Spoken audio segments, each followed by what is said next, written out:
Journey to the West. Chapter 10. The Powerful Sage.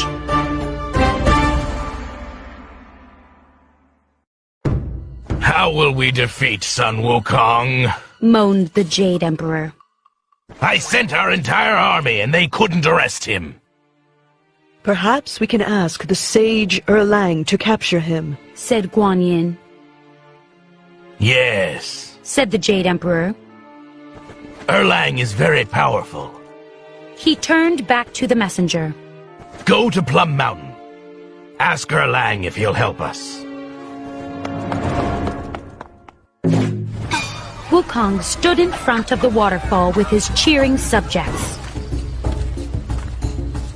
Our king has just defeated an entire army from heaven, said the gibbon. I hope the Jade Emperor learned his lesson, said Wukong. He and his army are no match for Sun Wukong. A deep voice boomed. Wukong looked up. A large man was coming down from the sky. The apes and other monkeys ran and hid. I am Erlang, said the man. The Jade Emperor sent me to arrest you. Wukong laughed. The Jade Emperor's entire army couldn't defeat me. What do you think you're going to do? I am going to take you back to heaven, said Erlang. and you will be punished. Waving his iron bar, Wukong leaped at Erlang. Clang! Erlang blocked the bar with his sword and then struck back. Wukong jumped onto a cloud to get out of the way. Erlang leaped into the air. He shook his body and suddenly grew much bigger. Wukong laughed. I can do that too! He shook his body and grew just as big as Erlang.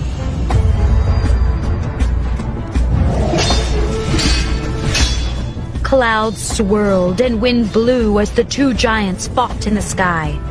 Their weapons banged together all through the night. They were still fighting when the sun rose the next morning. This fight could last forever, thought Wukong. I should try a different plan. Wukong struck at Erlang one last time and then jumped back down to earth.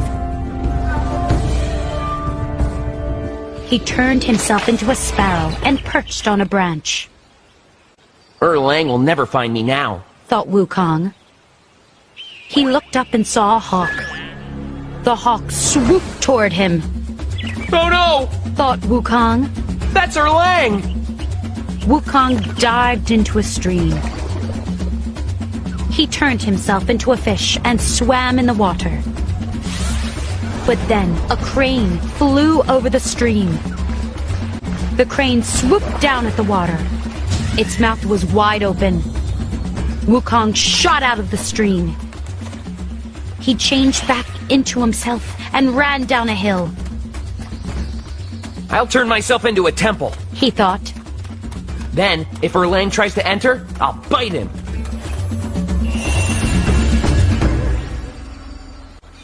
Wukong's eyes became windows, and his mouth became a door. He turned his tail into a flagpole. A moment later, Erlang came down the hill. When he saw the temple, he scratched his head. Said Erlang. I never saw a temple with a flagpole before. This must be Wukong.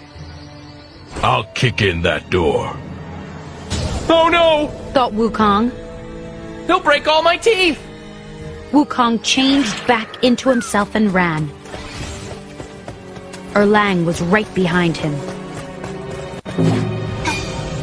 Up in heaven, the Jade Emperor, the Queen, and Guan Yin watched the chase. The sage Laozi came over to them. What's going on? He asked, looking down. That monkey, Sun Wukong, ate all the peaches from the garden, said the Jade Emperor. Then he defeated our entire army. Erlang is trying to catch him now.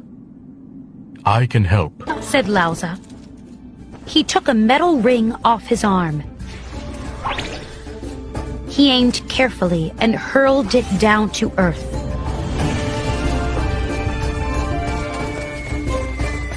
Clunk! The ring hit Wukong on the head. The monkey looked dizzy for a moment and then fell to the ground.